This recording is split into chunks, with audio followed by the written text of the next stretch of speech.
Customize header. Click header option. Subscribe and press the bell icon. Then, click header types.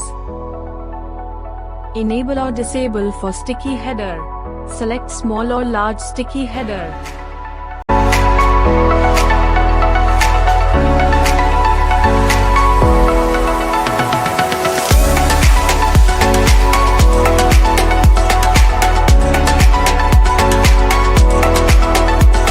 Click Publish and click Back.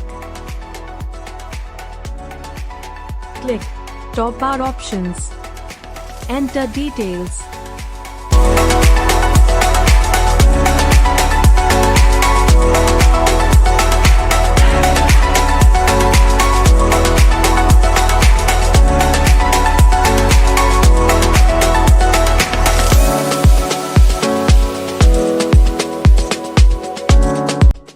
Add social links.